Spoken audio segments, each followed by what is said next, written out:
yashikilie maisha yao. Hawawezi ongea bila kusema uongo. Hiyo tabia iachie maisha yako, iachie maisha yako kwa jina la Yesu. Funguka, moyo wako ufunguke, maisha yako yaachiliwe kwa jina la Yesu, kwa jina la Yesu, kwa jina la Yesu. Funguka, moyo wako ufunguke, moyo wako ukombolewe kwa jina la Yesu.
Inua mikono yako mbele za Mungu.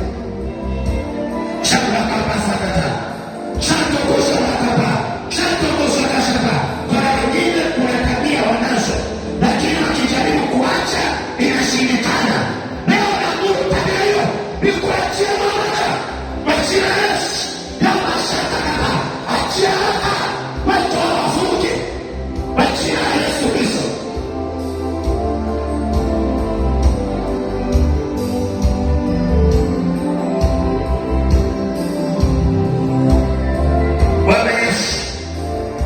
Watu hawa wamesikia neno lako. Kila tabia inayowatenga na uso wako iwaachie, iwaachie,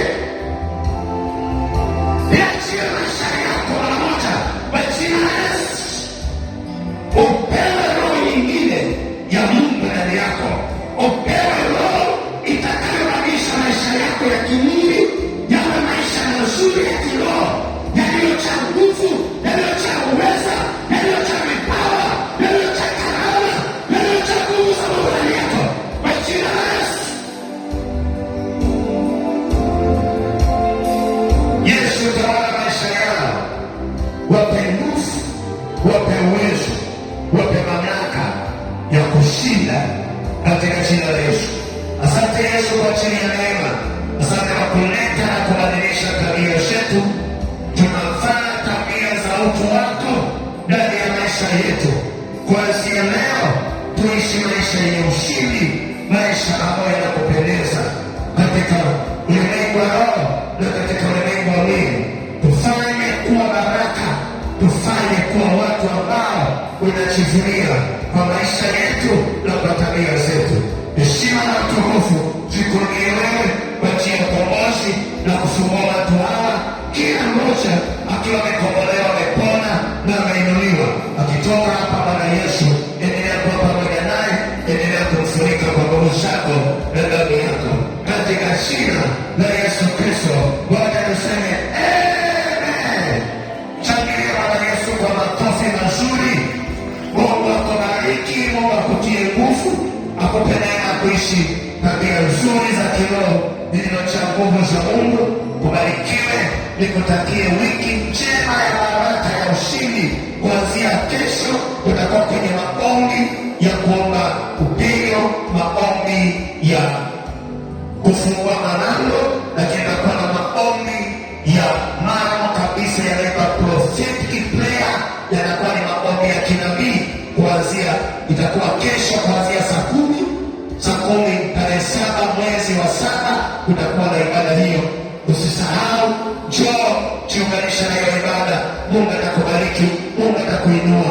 Nikutakia amani ya Kristo Yesu. Ubarikiwe, ubarikiwe, ubarikiwe. Amen. Amen. Changia Bwana Yesu makofi mazuri kabisa ya